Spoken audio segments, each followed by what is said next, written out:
Boa noite, gente.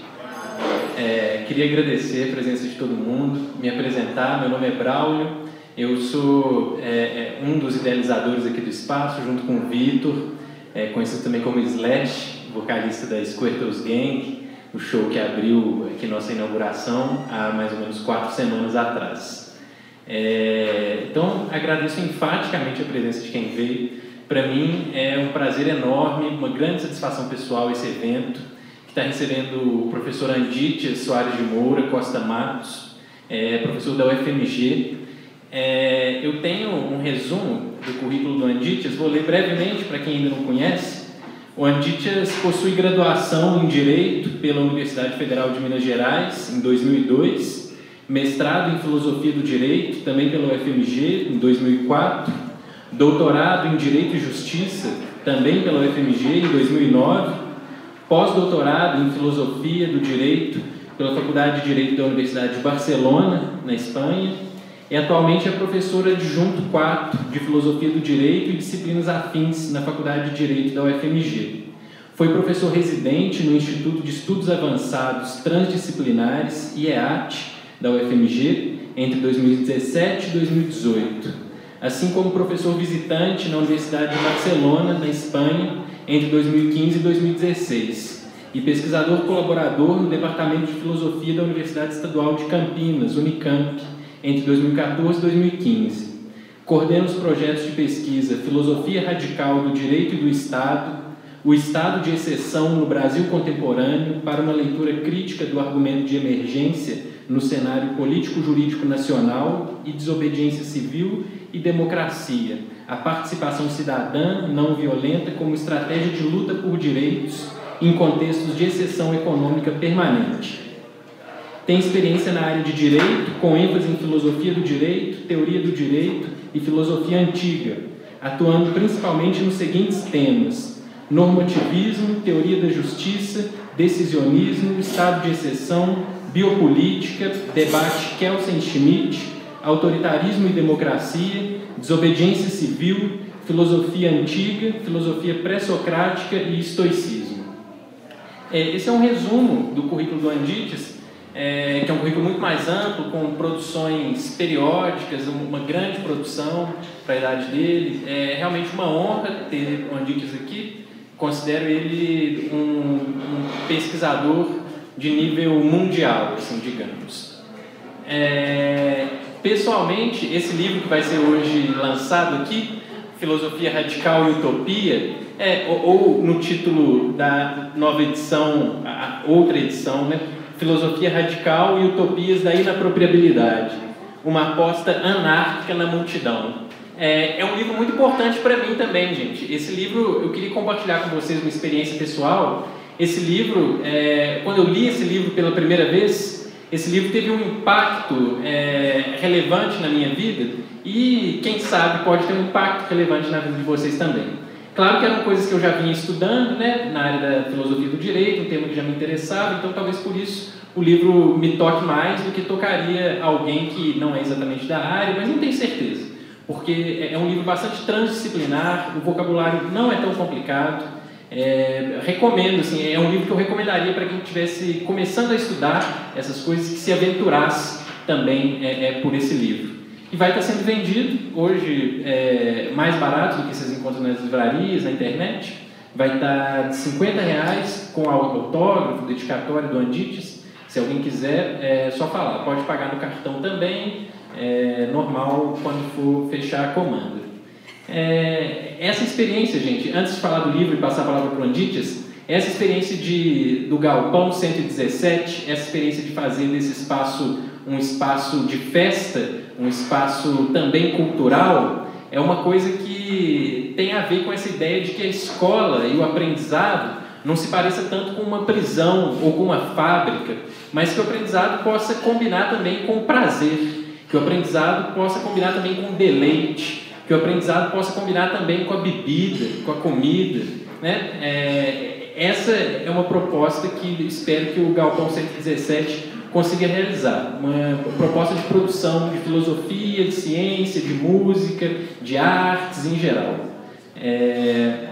Então, para passar a palavra para o Andítias, Esse livro, gente, Filosofia Radical e Utopia, ou Utopias, né, tem no título essa palavra utopia, que coloca uma questão que acho que eu posso chamar de senso de possibilidade. Não sei se vocês já pensaram nesses termos, nessa palavra, senso de possibilidade. Como que a gente distingue o possível do impossível? O que a gente acha que é possível, o que a gente acha que é impossível? Um dos temas do livro, né, que inspiraram o livro, as manifestações de junho de 2013, as jornadas de junho, ou revoltas do vinagre, se alguém falasse 2 semanas antes, 1 semana antes, que aquela quantidade de gente estaria nas ruas, talvez dissessem, isso é impossível, isso não vai acontecer no Brasil. Daqui a 1 semana, de jeito nenhum. Pode ser que aconteça, sei lá, daqui a 1 ano, mas não, daqui a 1 semana é impossível. Só que esse impossível aconteceu. Entre vários outros impossíveis que acontecem. Então, essa distinção entre possibilidade e impossibilidade é uma das coisas que mais me chamou a atenção no livro. Principalmente para uma vida que às vezes a gente vive diante de uma certa escassez de possibilidades. Como se pouquíssima coisa fosse possível. Em tempos de eleições presidenciais, por exemplo, como se política fosse eleger aqueles poucos candidatos que os partidos nos apresentaram, como se só isso fosse possível, como se qualquer coisa fora disso fosse utópico, fosse impossível. Talvez não seja assim. Então, nessa questão da construção de novas possibilidades, de outras possibilidades, é preciso que a gente talvez seja um pouco crítico com relação ao que a gente acha que é possível, o que a gente acha que é impossível. E assim, talvez seja possível abrir novos horizontes políticos. Quando eu terminei de ler o livro, a primeira vez que eu encontrei com Andítias, eu perguntei para ele. Falei assim, Andítias, muito bom livro, me tocou pra caramba, achei incrível. Você escreveu isso aqui só para vender livro? Ou é de verdade? E ele me respondeu assim, se fosse para vender livro, eu tinha escrito outra coisa. E realmente, assim, outras coisas vendem muito mais. Se for para vender, escrever um manual qualquer de direito, ele vai para a 20ª edição em alguns anos e o autor ganha um bom dinheiro com isso. Então, a ideia do Andítias, de acordo com o que ele me respondeu, e eu acreditei, realmente não era só vender livro, não era só fazer a carreira acadêmica dele de professor. É porque realmente nesse livro ele acredita que tem coisa, e eu também, que tem coisas importantes que podem abrir novas possibilidades para a gente. Então, queria chamar o Andítias na mesa, lembrando a vocês disso, que não é só um livro, é a realidade, é a vida mesmo, que a gente está aqui para construir e que a gente pode construir junto, a partir desses e de outros livros e dos nossos contatos aqui. Então, chamar a mesa, professor doutor Andítias Soares de Moura Costa Matos. Boa noite a todos, boa noite a todas. Para mim é um prazer enorme estar aqui no Galpão 117, num evento incomum em todos os sentidos, num evento sui generis. Sui generis no sentido de que ele não pode ser traduzido em gênero algum, é algo que está fora da normalidade. Para quem não sabe, o Braulio fez uma apresentação absolutamente perfeita e técnica, mas o Braulio é meu irmão. E eu acho que isso é um elemento fundamental para mostrar o quanto eu estou emocionado de estar aqui diante de vocês, muitos amigos antigos, amigos novos, familiares, para tentar de alguma maneira lançar alguns elementos do que eu chamo de filosofia radical. É o título do livro, Filosofia Radical e Utopias da Inaprobabilidade. Primeiro a gente deveria pensar por que desse adjetivo, já que a filosofia deveria ser por si mesma, sem nenhum adjetivo, radical. Se nós lembrarmos lá da origem, vocês me perdoem se eu sou um pouco professoral, mas é a minha vida ser professor, então eu sou professoral em alguns aspectos. Se a gente for pensar na filosofia, quando ela surge, quando ela surge no século VI a.C., a filosofia surge num lugar muito específico, nas ilhas jônicas da Grécia. Não surge na Grécia, igual muita gente pensa. E é muito legal a gente tentar compreender o sentido geográfico e geopolítico que determina o surgimento da filosofia. É exatamente num ponto de encontro de vários povos, de várias culturas, que tinham várias mitologias diversas, e que essas mitologias eram, como toda mitologia, visões dogmáticas, visões autocentradas, visões limitadas da realidade. E alguns seres humanos, lá no século VI a.C., há 2.500 anos atrás, começaram a pensar se não havia uma possibilidade de considerar os problemas universais, de considerar os problemas humanos, através de um ponto de vista que não fosse simplesmente mitológico, né? Porque o mito é um discurso enganador, o mito é um discurso ilusório. Não é à toa que certos candidatos se auto-intitulam como mito, que são enganadores e são ilusórios, e são absolutamente parentes dessa estrutura de autocentrada em si mesma, que dominava a Grécia, que dominava todos aqueles momentos, todas aquelas culturas anteriores. E a filosofia surge como uma reação a isso. Quando a gente chega nos filósofos considerados sistemáticos, como Platão e Aristóteles, eles vão nos dizer uma coisa importante. A filosofia surge com tálmatos, essa palavra grega, né? Vou fazer algumas referências a palavras gregas, enfim, acho que as palavras a gente tem que ter também uma docilidade, um amor com as palavras. Tálmatos significa espanto. Então a filosofia surge quando as pessoas se espantam com a realidade, se espantam com o mero fato de estarmos vivos, o mero fato de existirmos, né? No nosso dia a dia talvez a gente não pare para pensar nisso, mas o simples fato de existir e de marcar o tempo, que eu esqueci, senão eu vou ficar aqui a noite inteira e vocês vão ficar entediados, mas eu tenho que fazer isso aqui agora, antes que eu me esqueça. Mas o simples fato de existir deveria ser um objeto de espanto, né? A filosofia surge do espanto dessa impossibilidade de adaptação a uma realidade. Então, no século VI, se começa essa tentativa de um pensamento que é em si mesmo radical, de um pensamento que não se limita ao cotidiano, de um pensamento que não se limita à ciência das coisas dadas e herdadas, né? Ela é um pensamento absolutamente contrário ao status quo, contrário à forma como então se pensava a realidade. E, enfim, a filosofia se desenvolve ao longo dos séculos, se desenvolve ao longo dos milênios. A gente está falando de uma experiência de 2.500 anos no mínimo, né, se considerarmos a filosofia como algo ocidental.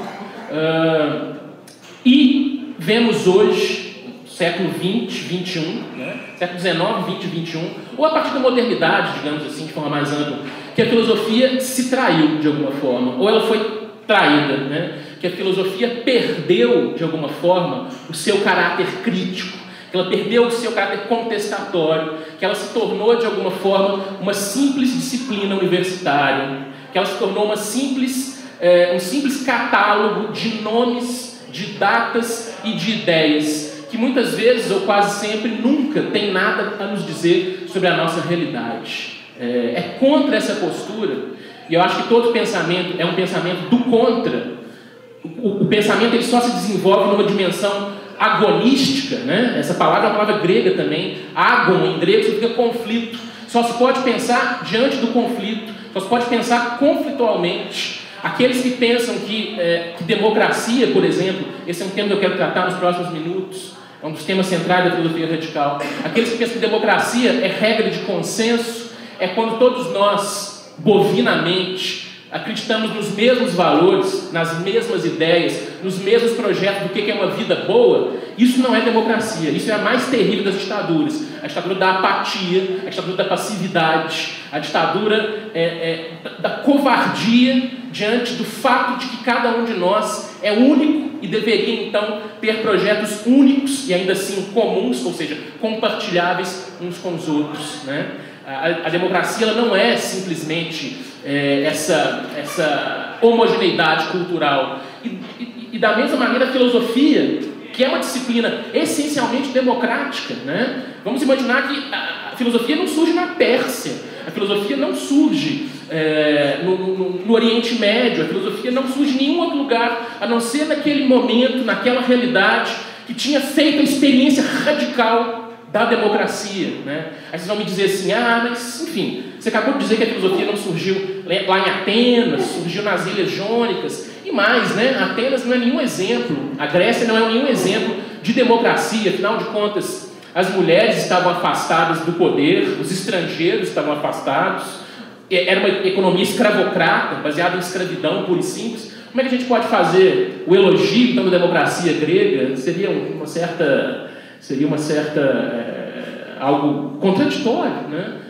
Mas a gente tem que lembrar que todos os povos antigos eram patriarcais, que todos os povos antigos eram monárquicos, que todos os povos antigos eram racistas e xenófobos, que todos os povos antigos eram escravocratas, pelo menos nessa parte do planeta ali, que é esse encontro entre Ocidente e Oriente. Mas apenas um povo, apenas uma sociedade fez a experiência radical da democracia, que é a Grécia, né? Nesse sentido, a gente pode pensar no caráter inédito de entregar o poder àqueles que não têm título para governar, aqueles que não têm legitimidade para governar, aqueles que não vêm de grandes famílias, aqueles que não têm poder econômico. A experiência da democracia, com todas as suas limitações na Grécia, é uma experiência de filosofia radical, é uma experiência de nos organizarmos, de organizarmos o poder, o direito, as crenças, as vivências, não com base em elementos transcendentes, não com base na religião, não com base no poder do dinheiro, não com base no sangue azul ou não com base na antiguidade, mas com base na ideia de que todos nós somos aptos para poder, de alguma maneira, decidir sobre o nosso destino. Claro que existiam os preconceitos da época, né? Existiam as limitações da época. Nenhum ser humano vai viver num mundo paradisíaco.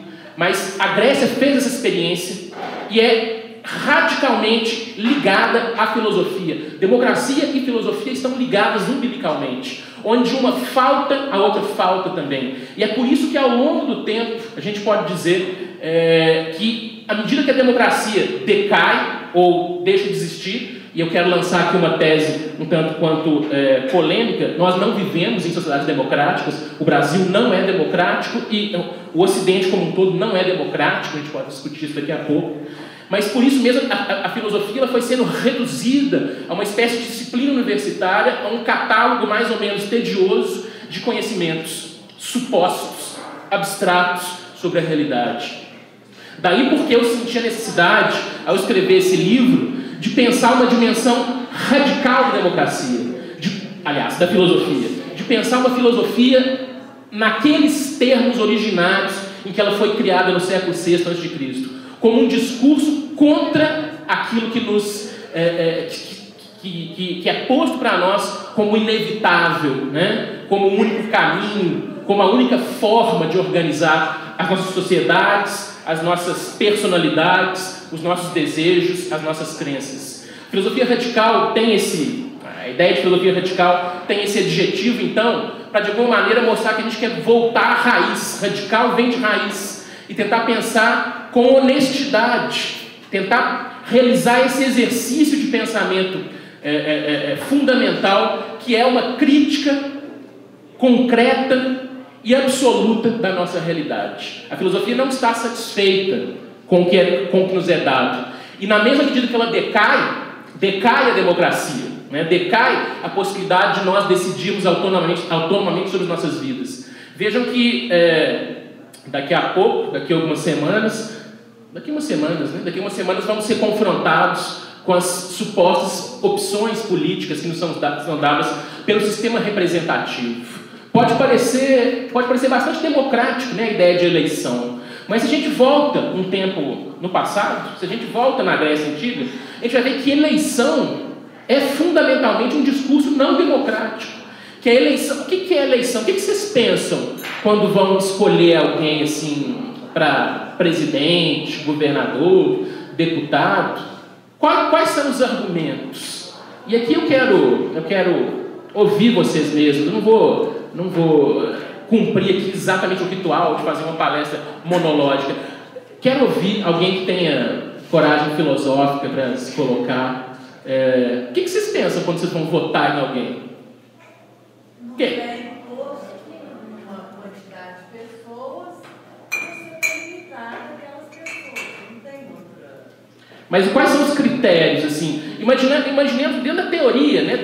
Sem os vícios próprios da realidade. Imaginemos dentro de uma teoria que seja mais ou menos coerente. Nos dizem que nós vamos escolher os melhores entre nós. Nós temos que ler os planos de governo, né? O ideal seria isso. Ler os planos de governo, conhecer as propostas.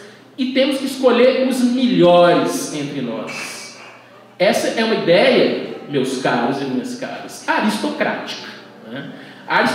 Aristocracia, aristos é um termo que vem do grego, significa os melhores. Kratos significa poder. Né? A aristocracia é aquela que governa os melhores. E a democracia representativa é exatamente um tipo de aristocracia e não de democracia. Porque ali se põe uma divisão fundamental, uma separação dentro do poder político. Existem os que escolhem e estão submetidos a um certo programa político, que não tem qualquer obrigação de ser fiel a si mesmo, durante 4, 5, 6 anos, dependendo das normas, das leis que vigoram em certo local. E existem aqueles que recebem esse cheque em branco, que é o mandato representativo. Eleição é coisa de aristocrata, onde existem melhores e piores. Tanto é que Aristóteles, que não pode ser visto jamais como um fervoroso democrata, ao contrário, Aristóteles era bastante aristocrático, mas era honesto com suas ideias, nos diz: o único método democrático é o sorteio, para decidir quem são os nossos líderes. É o sorteio. Se nós somos realmente iguais, e esse é um dogma, esse é uma ideia que nos é dada, nos é oferecida nas democracias ocidentais. A todo momento se repete o dogma da igualdade. Nós somos iguais, temos os mesmos direitos. Claro que não somos, né? Obviamente, cada ser humano é irrepetível e num nível de análise mais concreto, economicamente, nós somos muito diferentes. Isso traz experiências de vida diferentes. Mas vamos ficar no nível do discurso, né? No nível do discurso retórico, quando se diz que todos nós somos iguais. Ora, então tudo bem, vamos levar a sério a Constituição, vamos levar a sério o discurso democrático representativo. Todos nós somos iguais. Se todos nós somos iguais, por que todos nós não podemos governar? Né? Por que todos nós não podemos então exercer o papel de representantes? Por que deve haver um processo de escolha que, aliás, se descermos um pouco para a prática, é absolutamente determinado pelo poder econômico? Essa é um dos elementos que nos mostra que a nossa sociedade não é democrática. Né? Um sistema representativo como esse, em que o poder do dinheiro e o poder do espetáculo, o poder da mídia, se põe como determinante, ele é muito mais característico de uma tirania ou, no máximo, de uma aristocracia. Democracia nós nunca vivemos. Revoltados que é o objeto da filosofia radical. Nos mostrar que ao mesmo tempo em que decresce a filosofia, e que aí a gente passa por um outro elemento interessante que eu gostaria de dizer, que eu gostaria de compartilhar com vocês, é como é que a filosofia se tornou, assim, ao longo do tempo, uma espécie de monstro, né? Uma palavra que amedronta as pessoas. Eu sei que a maioria de vocês, quando viu o convite para vir aqui hoje, me ouvir, e eu fico muito satisfeito de ter gente para me ouvir e para conversar depois também. Eu sei que a maioria veio por razões de coragem, assim, vencendo esse título aqui, filosofia radical. Filosofia? Será que eu vou passar minha quinta-feira à noite ouvindo falar de filosofia? A palavra, ela assusta, ela de alguma maneira nos afasta, né? Então a maioria de vocês veio ou não sabendo que ia ter isso aqui, né? Então agora apavorados aí ouvindo isso, ou vieram assim porque são meus amigos, familiares, amigos do Braulio, vencendo essa barreira que se põe quando se fala em filosofia, quando se fala em gnoseologia, epistemologia, né? Esses termos tão metafísica, ontologia, ontognosiologia, esses termos tão quase que mágicos, no qual se converteu a filosofia. Um dos objetos, uma das funções, uma das dimensões do que eu chamo de filosofia radical não é exatamente simplificar a filosofia, né? Mas fundamentalmente nos mostrar que a nossa vida, ela queiramos ou não, filosófica.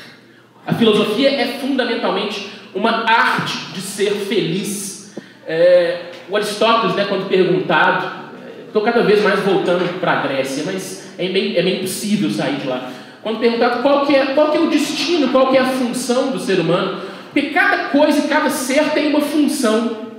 Cada coisa e cada ser tem uma função. Menos o ser humano. O ser humano não nasceu para nada. Ele não tem um destino histórico, ele não tem um destino transcendente.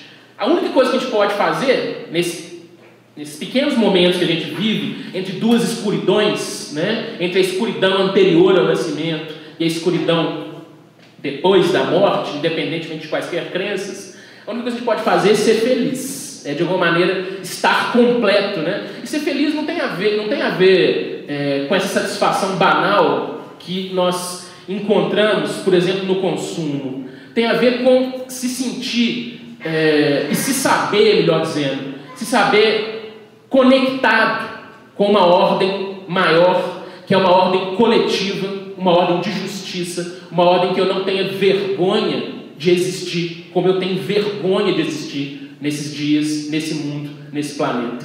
É o que o Aristóteles chama, o que a filosofia grega chama de eudaimonia, né? Essa palavra, mais uma palavra filosófica, eudaimonia. O que significa isso? Significa o bom demônio. Se a gente for, o demônio é uma potência fundamentalmente filosófica, não é à toa que ele foi demonizado ao longo dos séculos, né? Daimon, em grego, é essa espécie de espírito que nos habita, que não é um pequeno espíritozinho assim, como naqueles desenhos animados. Não sei se vocês vão se lembrar, os mais novos talvez não, os que são da minha idade sim, talvez, né? Os mais velhos, não sei. Lá aqueles desenhos da Disney, tinha o Pato Donald, e o Pato Donald é um animal, é um ser, né? Sei lá, o que ele é, um ser misto, é uma entidade, algo assim. O Pato Donald, eu sempre adorei ele, porque ele é muito sacana, né? Quando ele queria fazer uma sacanagem com alguém, com os sobrinhos dele, por exemplo, aparecia um diabinho assim, igual a ele, no ombro, né? Um diabinho de Pato Donald no ombro esquerdo e um diabinho de Pato Donald no ombro direito, e esses diabinhos ficavam lutando: Donald, faça isso, não faça, olha só que está errado isso, você vai se divertir muito se você fizer isso. E no final, invariavelmente, sempre o diabinho vencia. Mas isso é algo assim, é algo que a gente pode criticar a partir do ponto de vista filosófico, porque esses diabinhos e anjinhos eram o próprio Pato Donald, com a roupa dele, né? Com a roupa de diabinho, com a roupa de anjinho, mas era o Pato Donald. Era como se fossem pequenos egos, pequenas representações positivas e negativas, que não tem nada a ver com o daimon grego, de onde vem a palavra eudaimonia, que a gente traduz como felicidade. O daimon é aquela potência impessoal que nos leva a fazer aquilo que de alguma maneira nós achamos que é certo, mas não temos coragem para isso. A filosofia tem a ver com isso, tem a ver com a coragem da verdade. Que verdade? Uma verdade religiosa, uma verdade científica, uma verdade do senso comum? Não, a verdade que se impõe enquanto um fato de fidelidade aos nossos desejos, às nossas pretensões, à nossa história, à nossa maneira de estar no mundo. Um personagem filosófico de extrema grandeza, que foi o Sócrates, o Sócrates, né, mestre de Platão, etc. Ele era um sujeito extremamente chato.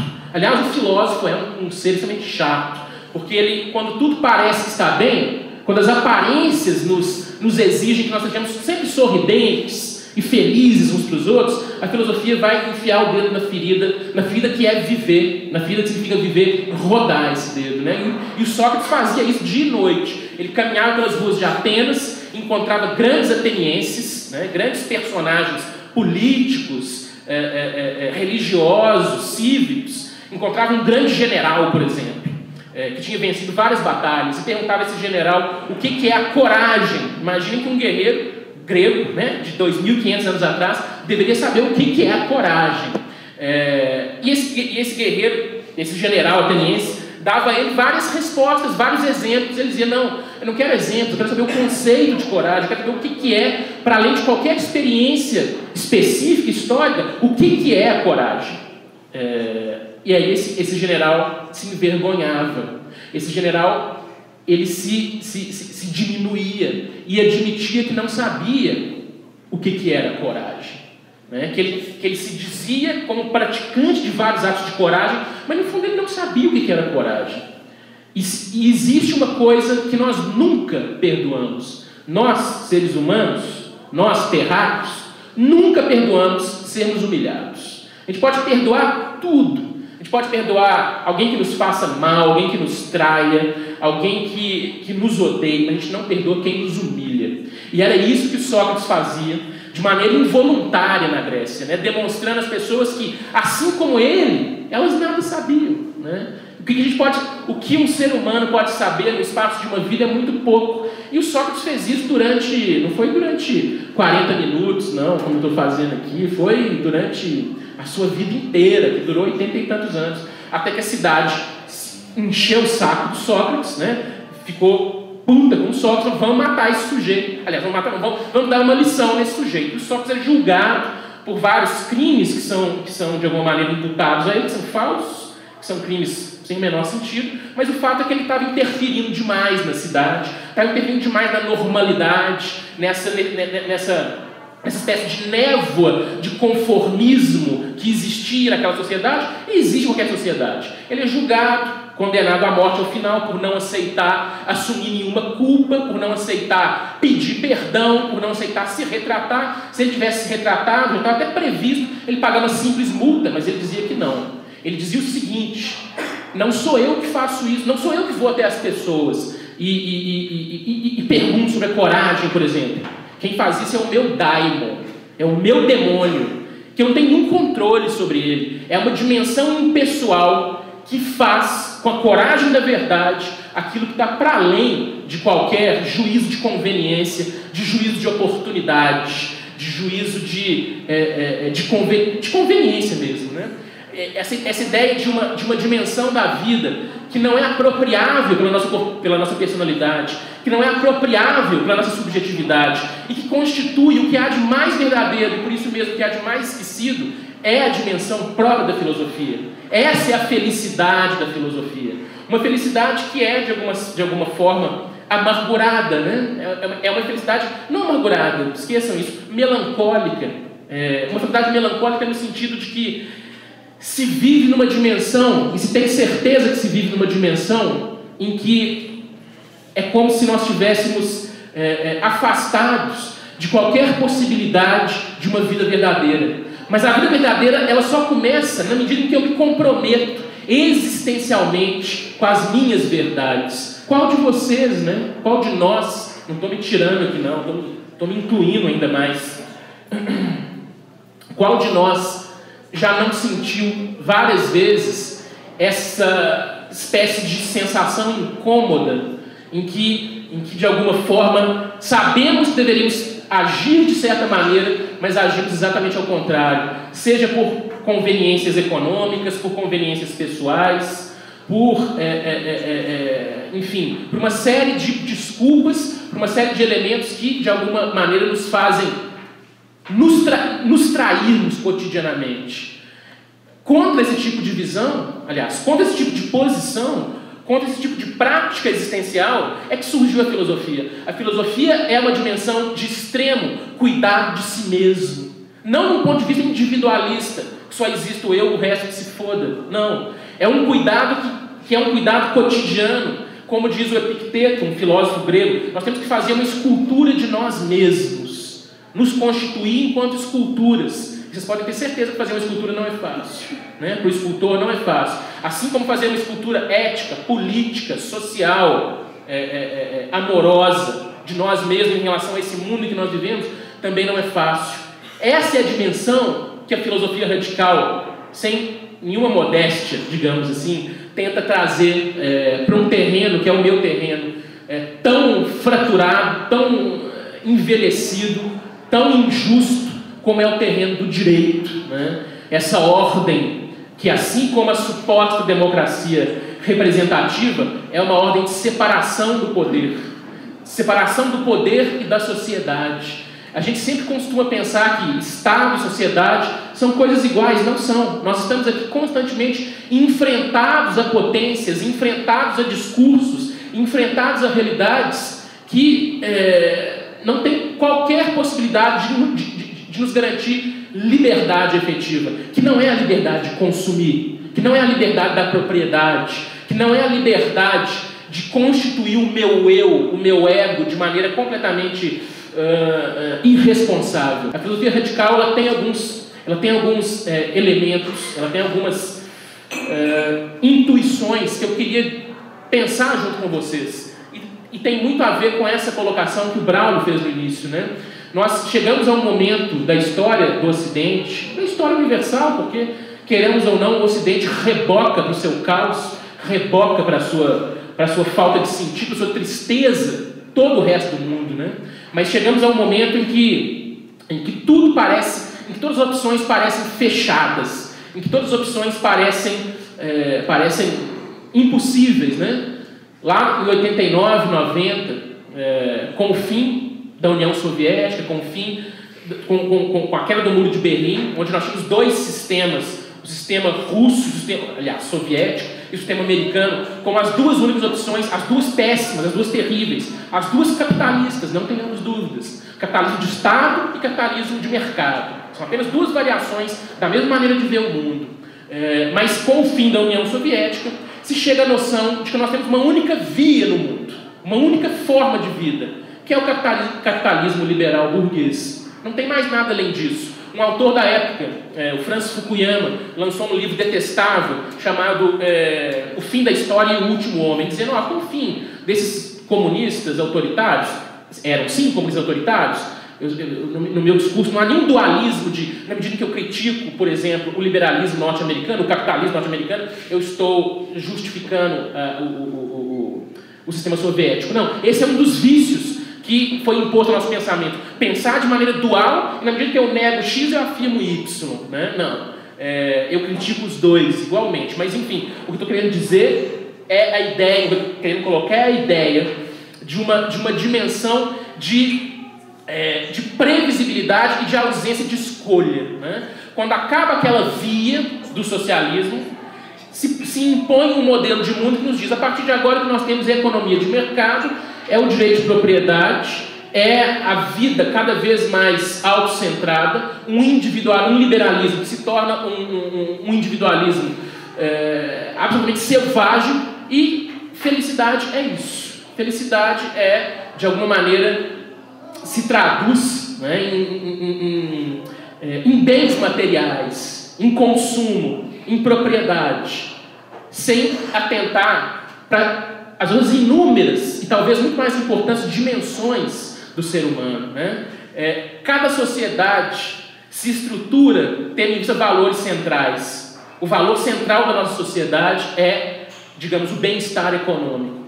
E tudo é sacrificado, tudo é colocado em segundo plano, tudo é esquecido diante dessa possibilidade, aliás, diante dessa realidade, diante desse desejo, digamos assim.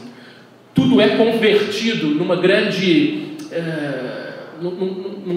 hino ao individualismo, num grande hino à propriedade, num grande hino à ausência de vias alternativas. Quando, na realidade, as vias alternativas estão aqui. Quando a gente pensa que a nossa espécie, não sei se correto ou incorretamente, não sei se bem ou mal, mas a nossa espécie é uma espécie capaz de criar novas causas, de criar novas potencialidades, de ir além daquilo que é dado e herdado. Nós não somos simplesmente seres que estão destinados a algo, quando na realidade o sentimento, e esse sentimento de depressão, que hoje quase todo mundo está deprimido no planeta, né? Quase todo mundo está entristecido e angustiado porque não vê saída, vê apenas a possibilidade de repetição do mesmo. Isso é uma ideia mítica, terrível, né? A gente voltar lá para os gregos, eu disse que eu ia voltar sempre para os gregos, e agora volto para os gregos, aqui tomando essa bebida maravilhosa que não foi inventada pelos gregos, mas de certa forma foi elevada por eles ao nível da poesia.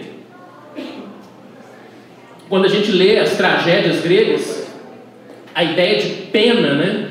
A ideia de inferno que os gregos têm é a repetição do mesmo, cotidianamente fazer as mesmas coisas. Se você for ao Hades, ao inferno dos gregos, você vai ver que os que ali estão, né?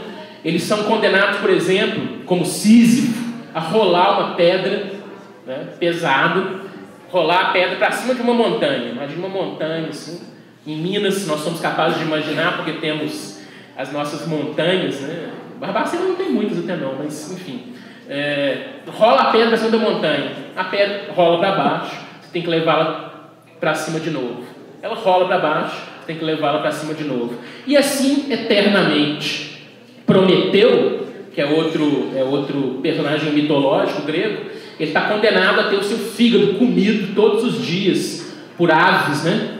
E quando à noite se regenera o fígado, no dia seguinte estão lá as aves comendo de novo. E eu poderia dar vários outros exemplos, mas o que é terrível para os gregos é a repetição do mesmo. E é isso que nós vivemos nos dias de hoje. É isso que a gente constrói, é isso que a gente tem como normal. A repetição do mesmo. Não é possível fazer nada de diferente.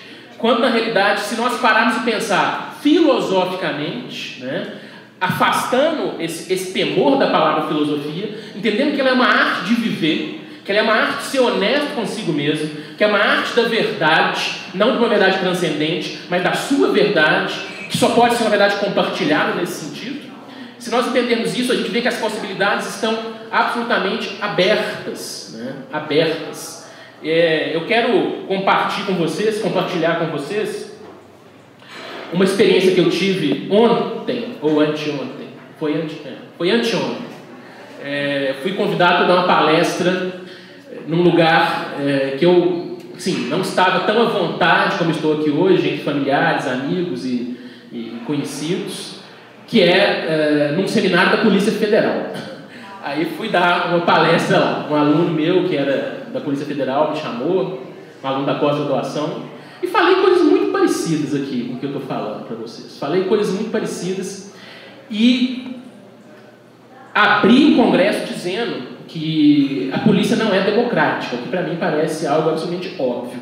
Mas falei, isso não é um problema, a polícia não ser democrática, porque o judiciário não é democrático, porque a sociedade não é democrática. É impossível exigir uma polícia democrática de uma sociedade não democrática. E aí fiz toda uma descrição da formação histórica das polícias no Ocidente e disse, mas há outras possibilidades. Há outras possibilidades. Nem toda força policial tem que se desenvolver da forma autoritária e hierárquica que nós vemos hoje. E dei um exemplo de... isso é muito difícil para mim que faz filosofia, tá, gente? Quem pensa que é muito difícil dar exemplo, né? A gente sempre dá exemplos ruins ou os mesmos exemplos, né? O Kant, por exemplo, é famoso para dar o Kant é famoso por fazer as duas coisas ao mesmo tempo. Dá sempre os mesmos péssimos exemplos. Exemplos ruins e sempre os mesmos. Mas então, vocês veem que eu estou sendo filosófico, eu estou dando o mesmo exemplo que eu dei há 2 dias atrás. Então eu estou assumindo aí os vícios da filosofia. Falei, existe uma sociedade, existe uma experiência social que talvez muitos de vocês não tenham ouvido falar, que se chama Kurdistão Sírio. O Kurdistão Sírio, com a guerra da Síria, que se prolonga há anos, né, uma parte dos curdos, que são uma etnia que não tem Estado, e que está espalhada por todo o Oriente Médio, com mais intensidade na Turquia, na Síria e no Iraque, mas a parte dos curdos sírios, aproveitando o momento de vácuo de poder que a guerra na Síria gerou, constituíram comunidades autônomas,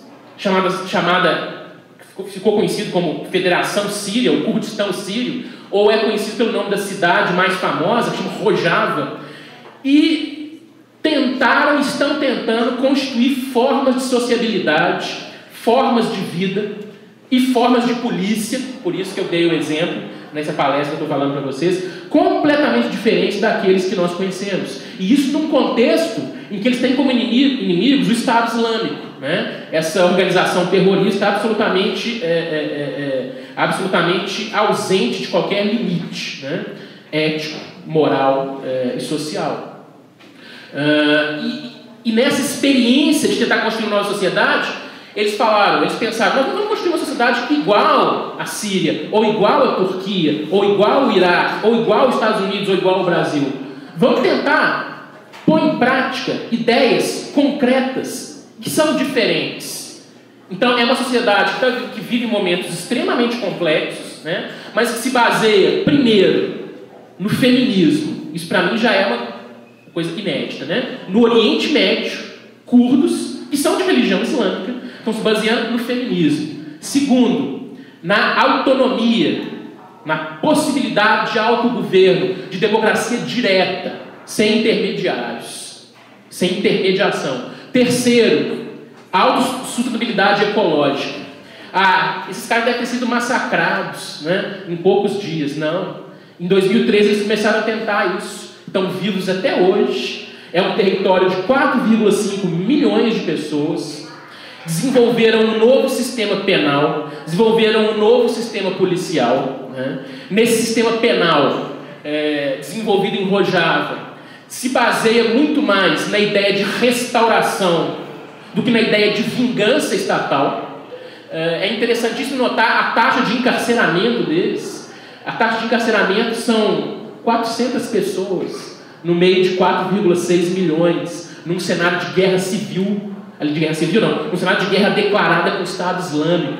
Você sabe o que significa isso? Uma taxa de 400 pessoas encarceradas em 4,6 milhões é simplesmente a segunda menor taxa do mundo. Só perde para San Marino, né? San Marino, que é um principado paradisíaco europeu qualquer. É praticamente a menor taxa de encarceramento num contexto de guerra. E a polícia deles? Esse foi o meu exemplo para os policiais federais, deu muito debate. A polícia deles,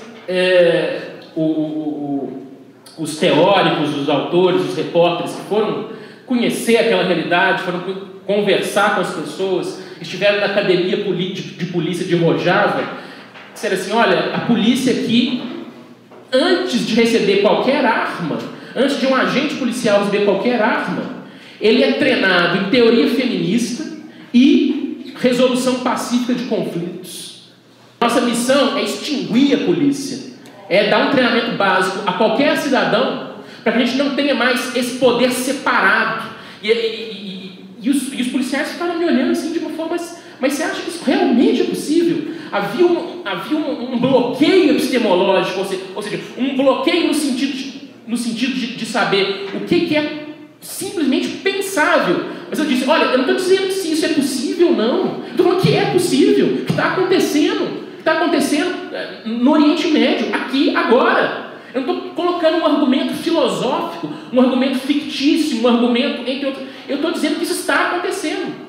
E as pessoas simplesmente não acreditavam, como se fosse uma ilusão. E é essa incapacidade, voltando à nossa realidade, é essa incapacidade de pensar radicalmente o real, de pensar formas outras de vivência, que nos põe nesse atoleiro que nós estamos vivendo.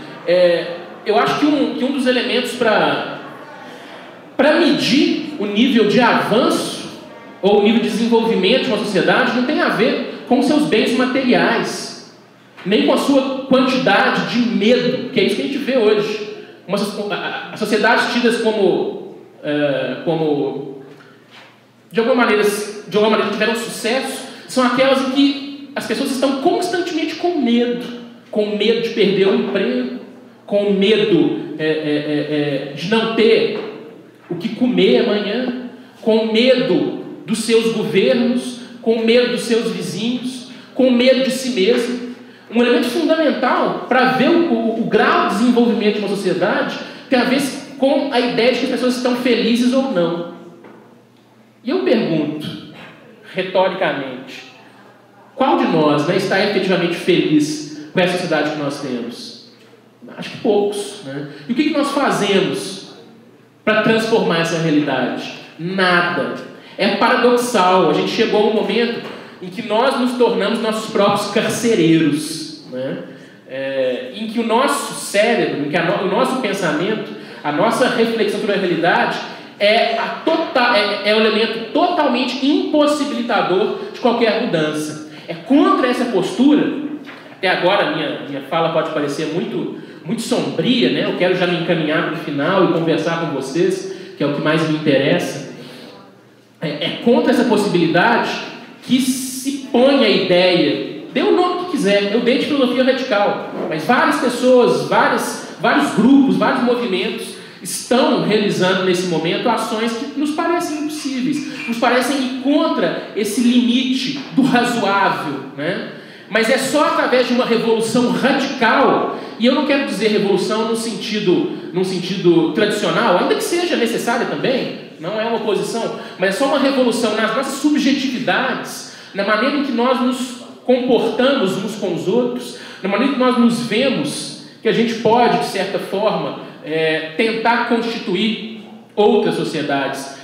Não tenho a menor dúvida de que nada vai mudar ou vai mudar para pior com a eleição que se avizinha cada vez mais, com as piores opções possíveis em todos os sentidos. Não tenho a menor dúvida que nada vai mudar como nunca mudou, porque a eleição é instrumento de manutenção de poder oligárquico e aristocrático. Se nós queremos viver um mundo melhor, se queremos deixar um mundo melhor para aqueles que vêm depois de nós, temos que pensar outras estruturas de democracia direta. Mas democracia direta não é possível em sociedades tão grandes, tão complexas, tão difíceis como a nossa. Concordo. Criemos sociedades menores. Repensemos nossa relação com a terra. Repensemos nossa relação com o espaço. Continuar reproduzindo essa lógica de aprisionamento que as grandes cidades, as grandes comunidades têm, essa lógica de separação do poder tem. A gente vive em sociedades de poder separado, né? De poder O que é isso, poder separado? Essa é uma expressão de um grande antropólogo, de um grande pensador, que infelizmente morreu prematuramente, muito jovem, Pierre Clastres. Ele tem um livro que é um clássico chamado Sociedade contra o Estado. Até no título a gente vê, né, que é algo estranho, né? Sociedade contra o Estado? Uai, será que sociedade e Estado não são a mesma coisa? Ou será que um não inclui a outra? Não. O Estado é uma máquina, assim como o mercado, o Estado é uma máquina de garantia de separação, de hierarquia e de imposição de uma certa visão de mundo.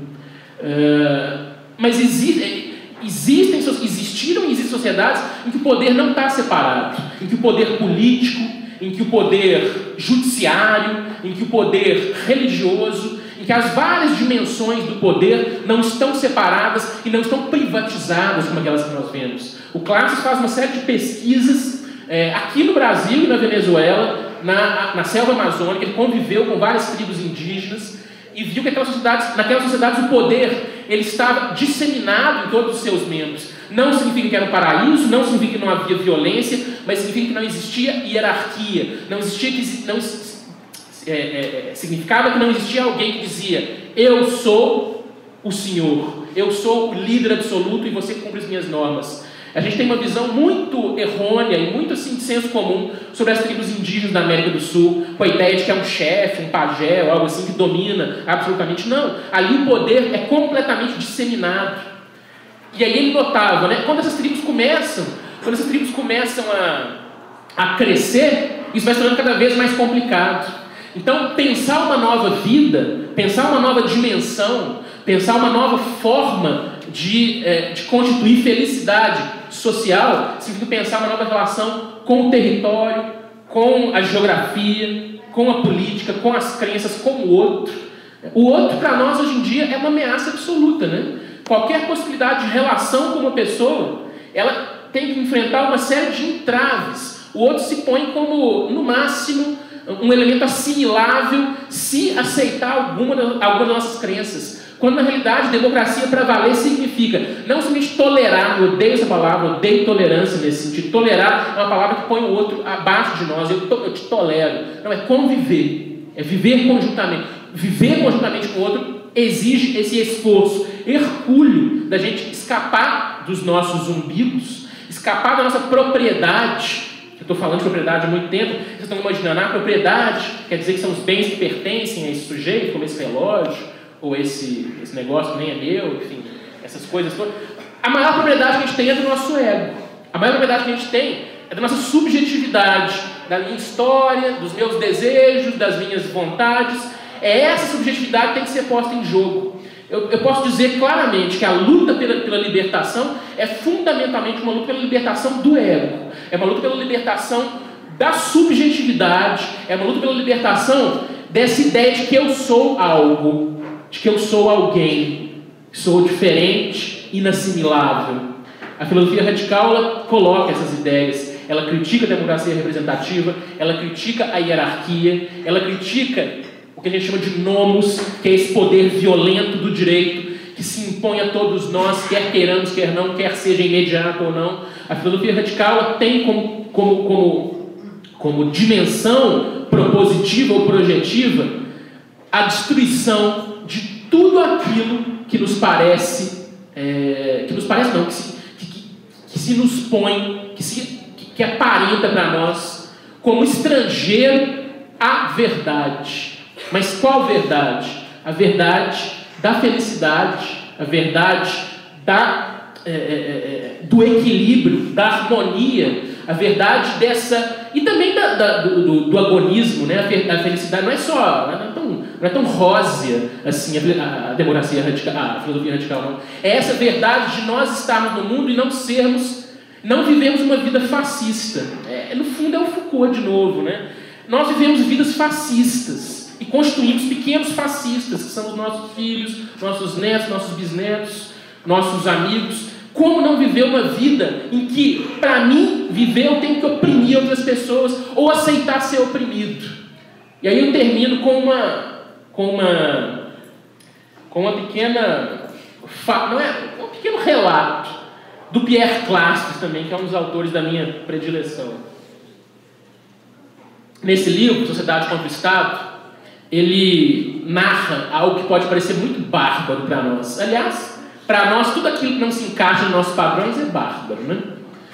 Palavra grega também. Os gregos dizem que bárbaro é aquele que não falava grego, não conhecia a língua grega e, portanto, ficava resmungando barbaros. Aí vem a palavra bárbaro, né? É uma noção bastante xenofóbica dos gregos, que não eram santos também, não. Mas, enfim, esse caso do Pierre Clastres é o seguinte, ele conta nesse livro, é o rito de iniciação dos jovens guerreiros da tribo, né? Esses ritos eram extremamente violentos. Os jovens guerreiros eles sofriam uma série de provações físicas, né? Eram agredidos durante vários e vários dias pelos membros adultos da tribo, né? Sofriam uma série de agressões concretas, né? Não se alimentavam, não dormiam. E aqueles que sobreviviam saíam dali como membros da tribo, cheios de cicatrizes, né? Tribos que não conheciam a escrita, por exemplo. Aí o Pierre Clastres conviveu entre eles, nos põe essa bela possibilidade de interpretar essa realidade. Aqueles guerreiros, aqueles jovens que saíam do ritual de iniciação, levavam no corpo uma série de cicatrizes, né? Dos momentos terríveis que eles passaram ali durante dias, apanhando, etc., sem alimentação, sem nada. Essa é a escrita dessa tribo. As cicatrizes no corpo desses jovens guerreiros, que agora fazem parte da comunidade, são as cicatrizes, para eles lembrarem duas coisas. Quando eles lembrarem daqueles dias terríveis, né, que estavam sendo massacrados pelo resto da tribo, e saíram com o corpo cheio de cicatrizes, que é a escrita da tribo, tem que lembrar duas coisas. Primeiro, nós somos uma comunidade. Não queira ser maior do que a comunidade. Não queira ser rei. Não queira governar. Não tenha vontade de poder. Essa é a primeira coisa a se lembrar. A segunda coisa é que agora você faz parte dessa comunidade. E não aceite nunca mais ser objeto do poder. Não tenha vontade de submissão. Você faz parte desse todo. E só faz sentido assim. Não tenha vontade de governar, nem vontade de ser governado.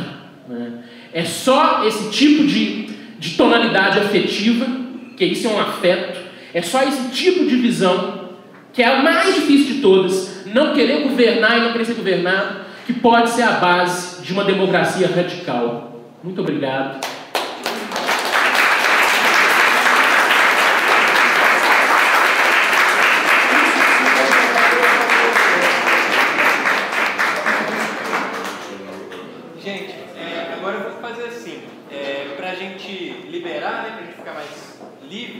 Vamos levantar a mão quem quiser fazer pergunta, e aí o Anditias mesmo coordena dali. A gente já levanta a mão, agora todo mundo pode fazer por blocos também. E você vai selecionando, só pra gente saber só pra gente saber quantas pessoas vão querer perguntar de início. Uma aqui. Às vezes aparece mais alguém, né? Depois da primeira. Então vamos começar. Você quer ir no microfone? Você consegue? Pra gravar tinha que ser no microfone.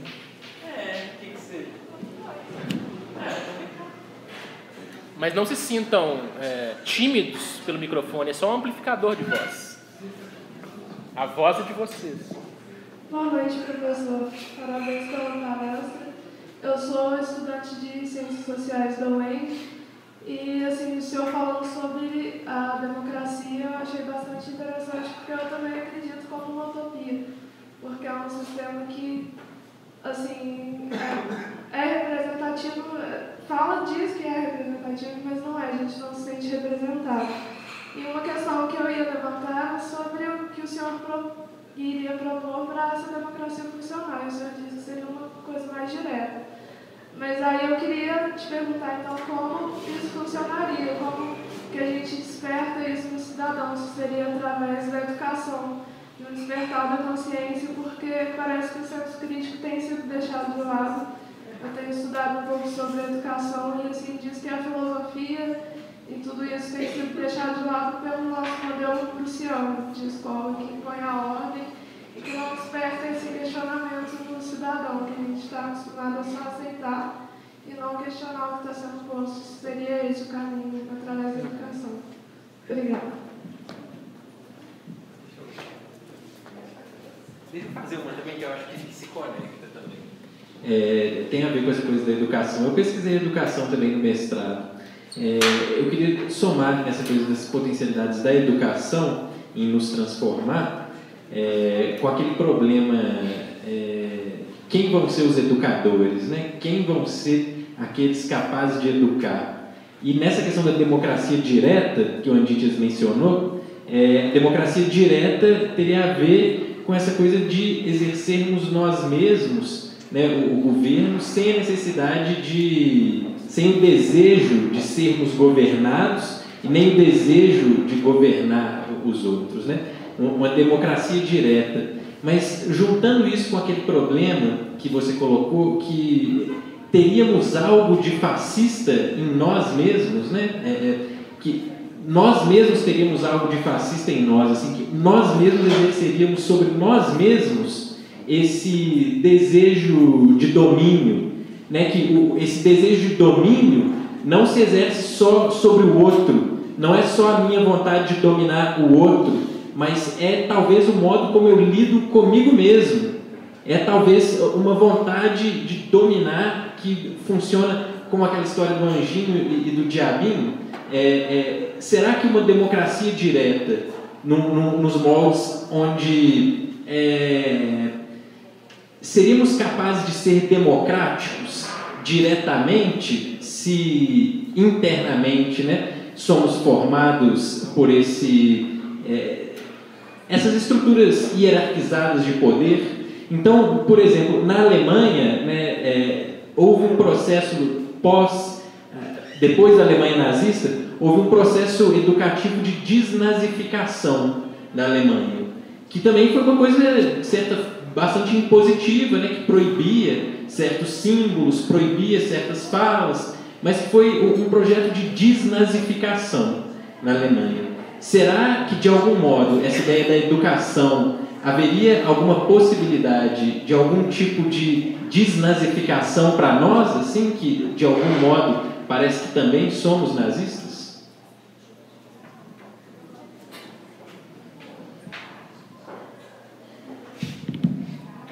As duas questões são questões extremamente amplas. Eu vou simplesmente comentar e sem dar uma resposta.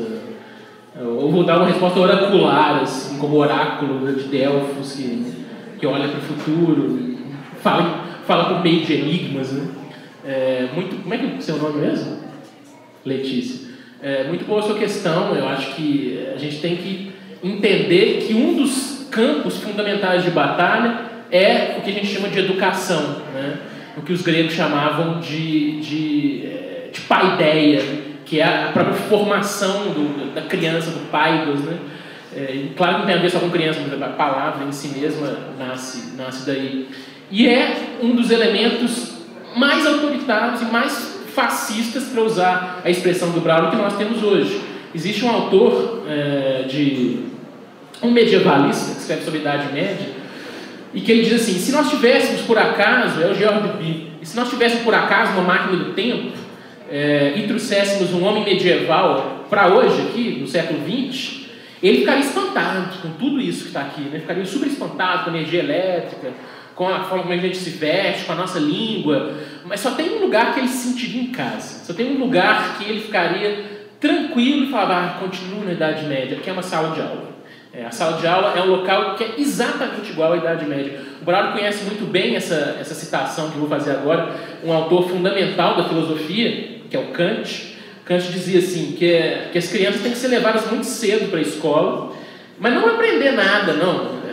É secundário aprender alguma coisa. Elas têm que aprender a obediência. Elas têm que aprender a ficar sentadas 4 horas diante de um professor sem se mexer, sem falar, sem se colocar enquanto seres viventes. Então, sem dúvida nenhuma, a educação ela tem um papel fundamental na construção dessas novas possibilidades. A questão que se põe é como constituir uma educação democrática, uma vez que a educação se tornou, se não um monopólio, mas pelo menos uma parte privilegiada de poder do Estado, do mercado, né? As pessoas eu acho isso uma coisa louca, né? Tem um texto da Hannah Arendt que ela fala o seguinte, eu não gosto da Hannah Arendt, eu acho que ela é uma pensadora absolutamente limitada em termos de análise mais ampla de certos problemas, mas esse texto dela, ela fala o que eu concordo, que é o seguinte, a cada geração de homens, a cada geração de seres humanos, está ali a possibilidade de mudar o mundo. Nesse momento aqui agora estão nascendo milhões, milhares, muitas crianças no mundo inteiro, e elas nascem de uma forma completamente assim, aberta, né? A criança, a gente tem que parar com essa ideia de tentar fingir que a gente sabe o que é uma criança. A gente não sabe o que é uma criança. A criança é exatamente aquela dimensão de potência filosófica e de potência do pensamento absolutamente incontrolável.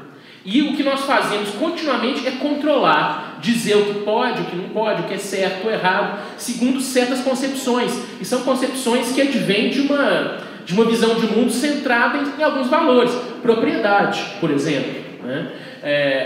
Um dos elementos centrais é então pensar novas dimensões educativas, que não passem por currículos, que não passem por certificações, que não passem por dimensões avaliativas e competitivas. As nossas salas de aula são estruturas que criam pessoas individualistas, isso desde a pré-escola até a universidade. As pessoas estão brigando entre si, elas não aprendem a cooperar. Então, enquanto a gente não conceber que nós estamos no mesmo barco, e esse barco está afundando já há algum tempo, e que todos nós vamos naufragar, é impossível, né? E outra coisa que é impossível é pensar, desde já, programaticamente, formas de democracia direta. Essas formas, elas só se dão no conflito, só se dão na prática, só se dão na realidade das necessidades humanas. Se eu chegar aqui para você e falar, olha, democracia direta, nós temos que fazer isso e aquilo, apresentar uma espécie de programa, isso não é a tarefa do filósofo, isso não é a tarefa daquele que pensa possibilidades outras. O que nós temos que fazer é abrir possibilidade de experiência. Porque se eu apresento um plano, eu só posso apresentar esse plano ou esse programa com base nos valores em que eu fui criado, com base nos valores em que eu fui gestado, com base nos valores em que eu fui subjetivado, que são valores individualistas, capitalistas, são valores egoístas, são valores egóicos. Então, o que nós podemos fazer é abrir possibilidades para o novo, é fazer algo que eu discuto muito nesse livro, que é apostar. A gente esqueceu que política tem muito a ver com aposta. Mas aposta em que sentido? É de tentar abrir campos para experiências inéditas, para experiências que não podem ser lidas como uma simples repetição do existente. E aí, de alguma maneira, o Braulio fez uma pergunta que não tem resposta, né? A pergunta dele basicamente é a pergunta da filosofia política, da filosofia radical, como viver uma vida não fascista. Como viver uma vida não fascista não tem nenhuma receita para isso. Mas um dos elementos fundamentais, que eu acho, para mim, é tentar resistir a todos os seus preconceitos, tentar fazer um exame de consciência, como diziam os estoicos, como diziam os filósofos gregos, e compreender quais são os elementos que me levam a tomar tais ou quais decisões. Pensar a cada ato nosso a gente não está repetindo uma demanda, você não está repetindo um ato, você não está repetindo uma forma tradicional que gera enfim, os efeitos que nós temos hoje em dia. Né? É tentar, eu não quero usar a palavra policiar, porque aliás, a palavra policial ela tem que ser resgatada. Policiar significa fazer como a polis, como a cidade, como o coletivo. Polícia vem de polis. Nos policiar no sentido de pensar quais são as consequências possíveis das nossas ações, quais são as dimensões possíveis do nosso desejo de liberdade. Walter Benjamin, ele diz assim, num texto dele que chama O Caráter Destrutivo. Nesse texto de uma página, é uma página realmente, ele fala assim, eu tenho amor pela destruição. Mas por que amor pela destruição? Quando eu destruo, eu não destruo pelo prazer de destruir, eu destruo pelo prazer de limpar o horizonte, de abrir um caminho outro, que eu não vou poder trilhar esse caminho, mas a possibilidade de fazer uma espécie de terraplenagem política, de terraplenagem intelectual, de terraplenagem valorativa, afetiva, é fundamental. Eu acho que espaços como esse que o Braulio nos abriu hoje, de eu tentar trazer ideias que são quase que heréticas, e de poder contar com a boa vontade de vocês, de ouvirem até o fim, isso já é uma pequena revolução. Isso já é uma forma de pensar novas dinâmicas educativas, sem essa dimensão do professor e do aluno, sem essa dimensão hierárquica, mas uma dimensão muito mais do comum, né? Esse é um tema que a gente tem que estudar cada vez mais. Como é que o conhecimento ele é algo comum? Comum em que sentido? Que é algo que está aberto para todos. Essa palavra eu estou usando num sentido muito próprio, que é aquele que eu uso no livro, e vários outros autores vão utilizar também, vários outros filósofos. O comum é aquilo que se opõe ao que é proprietário.